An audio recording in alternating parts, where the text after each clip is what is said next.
ये कहानी आज से करीब 55 साल बाद की है। इसमें दिखाया गया है कि दुनिया अब पहले जैसी नहीं रही। पूरी पृथ्वी बर्बाद हो चुकी है। चारों तरफ सिर्फ सूखी जमीन और मुरझाए पेड़ ही बचे हैं। इसका कारण है बढ़ता हुआ तापमान। पिछले 5 सालों में तापमान 10 डिग्री बढ़ गया है। हाँ, सिर्फ 10 डिग्री। अब आपको बताता हूँ कि आज के समय में यानी हकीकत में यह तापमान 2 डिग्री बढ़ चुका है, ताकि आप कहानी और हकीकत को जोड़कर देख सकें। खैर, तापमान बढ़ने की वजह से अब सब कुछ तबाह हो चुका है। बहुत कम लोग ही जिंदा हैं जो अपने अपने घरों में रहते हैं। ये लोग सिर्फ रात में ही बाहर निकलते हैं ताकि खाने के लिए कुछ ढूंढ सकें। अब खाने के लिए इंसान ही इंसान का शिकार कर रहे हैं, क्योंकि और कुछ बचा ही नहीं है। लोग अपने मुंह और पूरे शरीर पर कपड़े बांध कर रखते हैं ताकि सूरज की तेज किरणें उनके शरीर पर न पड़े। अगर ये किरणें शरीर पर पड़ गईं तो वहीं जलकर राख हो जाएंगे। इसी दौरान हम 3 लोगों को देखते हैं जो हमेशा अपनी कार में रहते हैं, क्योंकि उनके पास कोई ठिकाना नहीं है। इनमें 2 लड़कियां हैं जो बहनें हैं। उनके नाम है मैरी और कोरा। जो लड़का है उसका नाम फिलिप्स है, वह मैरी का पार्टनर है। ये तीनों काफी समय से साथ में अपनी जिंदगी बचाने की कोशिश कर रहे हैं। इन हालातों में कुछ दिन पहले इन्हें पता चला कि अभी भी कुछ ऐसे पहाड़ हैं जहां मौसम ठंडा है। वहां उन्हें कुछ और इंसान भी मिल सकते हैं, इसलिए ये सभी लोग उसी दिशा में जा रहे हैं। रास्ते में फिलिप्स ईंधन चेक करने के लिए कार से बाहर निकलता है। तब हमें बाहर का तबाही वाला मंजर दिखता है। चारों तरफ बस लू की तेज लपटें चल रही हैं। न कोई इंसान है, न ही कोई जानवर। फिलिप्स को आसमान में एक पक्षी उड़ता हुआ दिखाई देता है। ये बहुत हैरानी की बात थी, लेकिन शायद यह उनके लिए एक संकेत भी हो सकता था कि उनकी मंजिल अब ज्यादा दूर नहीं है। थोड़ा आगे जाकर ये लोग एक पेट्रोल पंप पर रुकते हैं। फिलिप्स गाड़ी में फ्यूल भरने लगता है, जबकि दोनों बहनें खाने और पानी की तलाश में एक ग्रोसरी स्टोर के अंदर जाती हैं। आज के समय में पैसों की कोई कीमत नहीं है, सिर्फ खाने और पानी की अहमियत है, क्योंकि इन्हीं की बदौलत लोग अपनी जान बचा सकते हैं। हालात ऐसे हैं कि इन्हें हर वक्त सतर्क रहना पड़ता है, क्योंकि किसी भी समय कोई दूसरा व्यक्ति इन पर हमला करके उनका सामान छीन सकता है या फिर उन्हें ही मारकर खा सकता है। अगर वह भूखा हुआ तो बहुत देर तक ढूंढने के बाद भी दोनों बहनों को खाने पीने का कुछ नहीं मिलता। तभी मैरी को बाहर एक अनजान शख्स दिखाई देता है जो उनकी कार से सामान चुरा रहा था। वह जोर से चिल्लाकर फिलिप्स को आवाज देती है। फिलिप्स तुरंत उनकी तरफ आता है, लेकिन वह अनजान आदमी भागकर ग्रोसरी स्टोर में आ जाता है। वहाँ आकर वह कोरा को बंधक बना लेता है। दरअसल वह अनजान आदमी कई दिनों से भूखा था, उसे बस खाने की जरूरत थी। इतने में पीछे से फिलिप्स उस पर हमला कर देता है। दोनों के बीच भयंकर लड़ाई होती है, लेकिन लड़ाई किसी के लिए भी सही नहीं थी। ये बात उन्हें कुछ ही देर में समझ आ जाती है। अनजान आदमी, जो खुद को जॉन कहता है, फिलिप्स को बताता है कि वह एक मैकेनिक है। उसने उनकी कार को देखा है और उसे पता है कि कार अब ज्यादा देर नहीं चल पाएगी। गर्मी की वजह से इंजन खराब हो चुका है। जॉन कहता है कि अगर उसे कुछ खाना और पानी दिया जाए तो वह उनकी कार को ठीक कर सकता है, जिससे वे अपनी मंजिल तक पहुंच सकते हैं। काफी सोचने के बाद फिलिप्स इस सौदे के लिए तैयार हो जाता है। जॉन उनकी कार ठीक कर देता है। जाने से पहले जॉन उन्हें सलाह देता है कि अगर रास्ते में कोई दूसरी कार मिले तो अपनी कार बदल लें, क्योंकि यह कार ज्यादा देर तक नहीं चल पाएगी। इसमें काफी दिक्कतें हैं। जॉन की यह बात सुनकर फिलिप्स परेशान हो जाता है, क्योंकि अगर कार ने साथ छोड़ दिया तो वे सब बड़ी मुसीबत में आ सकते हैं। लेकिन जॉन उसे सही आदमी लगता है, इसलिए फिलिप्स उससे कहता है कि अगर वह उनके साथ चले तो उन्हें कोई दिक्कत नहीं होगी। जॉन, जो पहले से ही साथ की तलाश में था, इस बात के लिए तुरंत तैयार हो जाता है। हालांकि दोनों लड़कियां इस फैसले से खुश नहीं थी, क्योंकि उन्हें जॉन पर भरोसा नहीं था, लेकिन उनके पास और कोई विकल्प भी नहीं था। अब ये चारों पहाड़ों की ओर निकल जाते हैं और अपने साथ कुछ अतिरिक्त फ्यूल भी रख लेते हैं ताकि आगे काम आ सके। कुछ मील चलने के बाद रास्ते में एक बड़ी बाधा आ जाती है। एक आयरन क्रेन वहीं सड़क पर गिरी पड़ी थी। पहले फिलिप्स और जॉन उसे हटाने की कोशिश करते हैं, लेकिन वह जरा भी नहीं खिसकती, इसलिए वे उसे कार से बांधकर खींचते हैं और साइड में कर देते हैं। इसी दौरान उन्हें खाई में एक कार गिरी हुई दिखाई देती है। ऐसा लगता है कि उसका कुछ दिन पहले एक्सीडेंट हुआ होगा। वे नीचे जाकर देखते हैं तो कार के अंदर खाने पीने का सामान मिलता है। खाने और पानी को देखकर वे बहुत खुश हो जाते हैं, क्योंकि यह उनके लिए किसी खजाने से कम नहीं था। कुछ ही घंटों में रात होने वाली थी, इसलिए उन्हें जल्दी से यहाँ से निकलना था और कहीं रुकने के लिए एक शेल्टर की जरूरत थी। एक बॉक्स जो ऊपर कार में था उनके लिए जरूरी था, ताकि उसमें पानी भरकर आगे ले जाया जा सके। फिलिप्स वॉकी टॉकी से मैरी को कहता है कि वह उस बॉक्स को लेकर नीचे आ जाए, लेकिन मैरी मना कर देती है और कहती है कि वह अपनी बहन को अकेला छोड़कर नहीं जा सकती। फिलिप्स उसे बहुत समझाने की कोशिश करता है, लेकिन वह नहीं मानती। जब यह बात कोरा सुनती है तो वह कहती है कि वह कोई बच्ची नहीं है और अपना ख्याल खुद रख सकती है। उसकी इस बात से मैरी गुस्से में नीचे चली जाती है, लेकिन जब वह नीचे जा रही होती है तभी ऊपर से कोरा की चीखने की आवाज आती है। ये सुनकर तीनों तुरंत ऊपर की ओर भागते हैं। भागने के दौरान मैरी का पैर मुड़ जाता है और वह पत्थर से टकराकर गिर जाती है। इस हादसे में वह बेहोश हो जाती है। कुछ समय बाद जब मैरी को होश आता है तो वह अपने आसपास किसी को नहीं पाती। चारों तरफ सन्नाटा और अंधेरा छाया हुआ था। रात हो चुकी थी, लेकिन उसे अपनी बहन की फिक्र हो रही थी। वह ऊपर जाती है, लेकिन वहाँ भी कोरा नहीं थी। तभी जॉन अचानक आता है और उसका उसका मुंह पकड़कर उसे खींच लेता है। वह मैरी को बताता है कि असल में वहाँ क्या हुआ था। जब मैरी बेहोश हो गई थी तो वे ऊपर गए, लेकिन वहाँ कई लोग थे जो कोरा को घसीट कर ले जा रहे थे। वे लोग संख्या में ज्यादा थे और बहुत भूखे लग रहे थे। अगर वे तीनों वहाँ रुकते तो शायद उनका भी वही हाल होता। जॉन बताता है कि वे लोग किसी भी हद तक जा सकते हैं, अपनी भूख मिटाने के लिए इंसान को भी खा सकते हैं। ये सुनकर मैरी अपनी छोटी बहन के बारे में सोचकर रोने लगती है। तभी उसे फिलिप्स भी मिल जाता है। मैरी उसे गले लगाकर कहती है कि उन्हें उन लोगों तक पहुंचना होगा जिन्होंने कोरा को पकड़ रखा है। न जाने वह किस हाल में होगी, लेकिन फिलिप्स उसे मना कर देता है। वह कहता है कि उन लोगों का पता नहीं है कि वे कहाँ गए। हमें पहाड़ों की ओर जाना चाहिए क्योंकि वहाँ इंसानियत है, वहाँ हम जिंदा रह सकते हैं। अगर हम कोरा को ढूंढने की कोशिश करेंगे तो शायद हम सब मारे जाएंगे। फिलिप्स की बात सुनकर मैरी और वह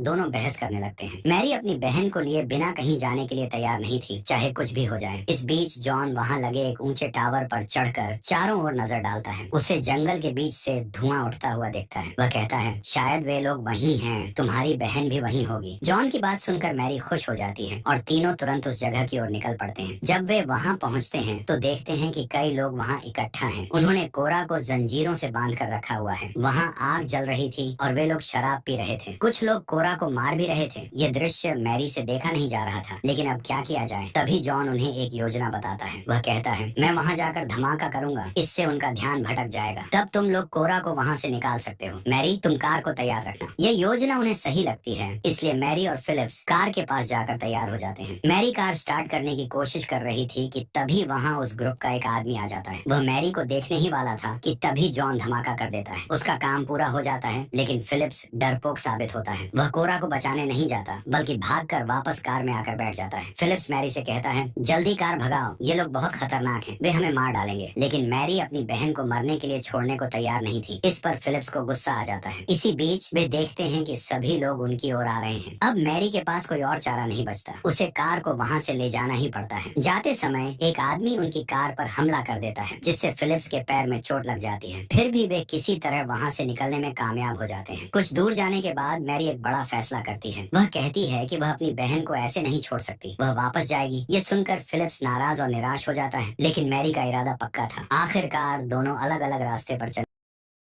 अपनी ओर बढ़ता है और मैरी अपनी बहन को बचाने के लिए वापस जाने का फैसला करती है। अब कहानी और भी रोमांचक हो जाती है। मैरी अंधेरी और सुनसान रात में बिना किसी हथियार के चलते चलते एक रेलवे ट्रैक तक पहुंचती है। जहां एक टनल थी, वहीं मैरी को कोरा का बैग मिलता है। बैग में एक फोटो थी जो उनके बचपन की थी। उसे देखकर मैरी की आंखों से आंसू निकल आते हैं। वह सोचती है, मैंने हमेशा कोरा की रक्षा की, हर मुसीबत से बचाया, लेकिन आज मैं खुद अकेली और बेबस हूँ। अब मैं कहाँ कहाँ जाऊंगी। वह खुद से कहती है, मैं तो एक लड़की हूँ, अगर किसी ने मुझे देख लिया तो ना जाने मेरे साथ क्या होगा। इतने में एक शैडो उसकी ओर आता दिखता है। वह और कोई नहीं बल्कि फिलिप्स था। वह लंगड़ाता हुआ जैसे तैसे मैरी के पास पहुंचता है। वह कहता है, मैं तुम्हें ऐसे अकेले नहीं छोड़ सकता, हम दोनों मिलकर कोरा को ढूंढेंगे। अब दोनों साथ में टनल को पार करते हैं। जब वे टनल से बाहर निकलते हैं तो सुबह हो चुकी थी। सुबह का तापमान बहुत ज्यादा था, लगभग 60 डिग्री से भी ऊपर। यह देखकर मैरी तुरंत टनल के अंदर वापस आ जाती है। फिलिप्स गिरने लगता है क्योंकि उसकी हालत अब और खराब हो चुकी थी। मैरी उसे और आगे चलने की इजाजत नहीं देती। वह कहती है, तुम यहीं रुक जाओ, मैं अकेले जाऊंगी। अगर मुझे मदद मिली तो मैं वापस आकर तुम्हें बचा लूंगी। फिलिप्स अपनी शर्ट उतारकर मैरी को देता है और कहता है, इसे पहन लो, इस तापमान में ऐसे बाहर जाओगी तो मर जाओगी। मैरी अकेले ही सफर शुरू करती है। वह पूरे दिन चलती रहती है, कभी वीरान ब्रिज पर तो कभी बंजर मैदानों में। चलते चलते उसे दूर एक चर्च नजर आता है। वह चर्च के अंदर जाती है, जहाँ उसे एक सर्वाइवर मिलता है। वह व्यक्ति कहता है, तुम्हें यहाँ अकेले नहीं रुकना चाहिए, ये जगह तुम्हारे लिए सुरक्षित नहीं है। यहाँ कुछ लोग लड़कियों को बंदी बना लेते हैं और फिर उनसे जबरदस्ती बच्चे पैदा करवाते हैं। उसकी बातों में सच्चाई थी जो मैरी को सोचने पर मजबूर कर देती है। वह व्यक्ति उसे अपने साथ चलने का सुझाव देता है और मैरी उसकी बात मान लेती है। दोनों साथ में काफी दूर तक चलते हैं। रास्ते में मैरी उसे फिलिप्स के बारे में भी बताती है, जो बहुत बुरी तरह घायल है। कुछ समय बाद वे एक घर पहुँचते हैं। यह घर एंजेलिना का था, जहाँ उसका परिवार रहता था। घर देखकर मैरी को थोड़ा सुकून मिलता है। वह सोचती है, कम से कम अभी कुछ लोग ऐसे भी हैं जो औरों की मदद करते हैं। एंजेलिना मैरी को खाने के लिए कुछ देती है और कहती है, तुम आराम करो। अब आपको लग रहा होगा कि कहानी यहीं खत्म हो जाएगी, क्योंकि मैरी को अच्छे लोग मिल गए, लेकिन किसी पर इतनी जल्दी भरोसा नहीं करना चाहिए। सुबह जब मैरी सोकर उठती है तो देखती है कि एंजेलिना ने उसे कमरे में बंद कर दिया है। मैरी जोर जोर से चीखती है और चिल्लाती है, लेकिन कोई फायदा नहीं होता। तभी उसे बाहर से अपनी बहन और फिलिप्स की आवाज सुनाई देती है। वह समझ जाती है कि उन्होंने अब फिलिप्स को भी पकड़ लिया है। दरअसल ये वही लोग थे जिन्होंने शुरुआत में जाल बिछाया था। वे चाहते थे कि कोई उनकी मदद के लालच में फंस जाए। अब खाने की लालच ने इन लोगों को ऐसा बना दिया था कि वे दूसरों का शिकार करने लगे। थोड़ी देर बाद एंजेलिना कमरे में आती है। वह मैरी को एक ड्रेस देती है और कहती है, इसे पहनकर नीचे आ जाना, डिनर के लिए हम तुम्हारा इंतजार करेंगे। फिर वह कोरा को भी उसी कमरे में लाकर बंद कर देती है ताकि दोनों बहनें मिल सकें। अपनी बहन को देखकर मैरी बहुत खुश होती है और उसे गले से लगा लेती है। अब मैरी और कोरा को अपनी जान बचानी है। मैरी समझ चुकी थी कि यह लोग कितने खतरनाक हैं। वह रूम में रखे हुए सारे कपड़े जोड़कर एक रस्सी बनाती है ताकि खिड़की से नीचे उतर सके। तभी एंजेलिना का बेटा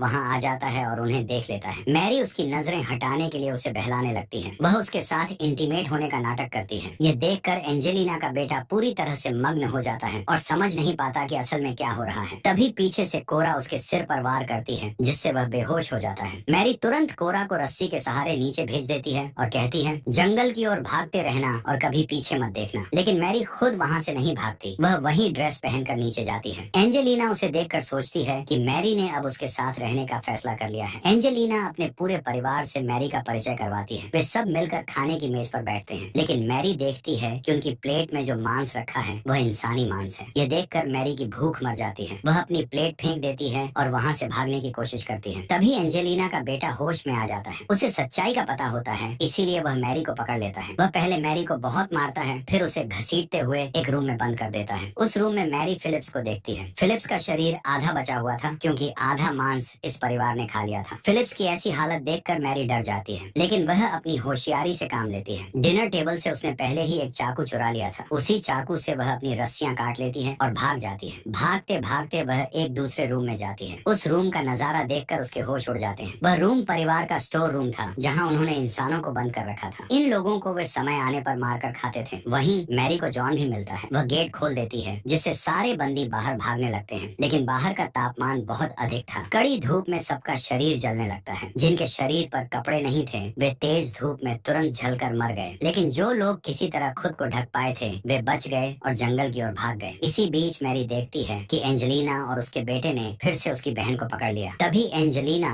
मैरी के पास आकर कहती है, मैं चाहती तो तुम्हें उसी रात मार देती, लेकिन मुझे लगा कि तुम अलग हो और हमारे परिवार का हिस्सा बनोगी, पर तुम भी बाकी लोगों जैसी निकली। ये सुनकर मैरी गुस्से में एंजेलिना के पेट में चाकू मार देती है। एंजेलिना बुरी तरह घायल होकर वहीं गिर जाती है। अपनी माँ को बचाने के चक्कर में एंजेलिना का बेटा कोरा मैरी की बहन को छोड़ देता है। मैरी अपनी बहन को लेकर वहाँ से भाग जाती है। थोड़ी दूर जाने पर उन्हें जॉन भी मिल जाता है। अब तीनों साथ मिलकर आगे बढ़ते हैं। कई दिनों तक यात्रा करने के बाद वे एक गुफा तक पहुँचते हैं। वहाँ वे देखते हैं कि गुफा की दीवारों से पानी रिस रहा है। इसका मतलब है कि वहाँ पानी उपलब्ध है। गुफा के ऊपर पक्षी उड़ते दिखाई देते हैं जिससे उन्हें उम्मीद होती है कि यहाँ जीवन संभव हो सकता है। तीनों ही बहुत खुश हो जाते हैं। उन्हें लगता है कि वे अपनी बाकी की जिंदगी यहाँ बिता सकते हैं। लेकिन जब वे पहाड़ पर चढ़कर पूरे इलाके का नजारा देखते हैं तो सब कुछ वीरान और बंजर नजर आता है। यह जगह भी बाकी दुनिया की तरह सूखी और उजाड़ थी। उन्हें समझ आता है कि अब धरती पर शायद ही कोई ऐसी जगह बची हो जहाँ जीवन को फिर से पहले जैसा बनाया जा सके। फिर भी उन्हें इस बात की खुशी होती है कि कम से कम यहाँ पानी है।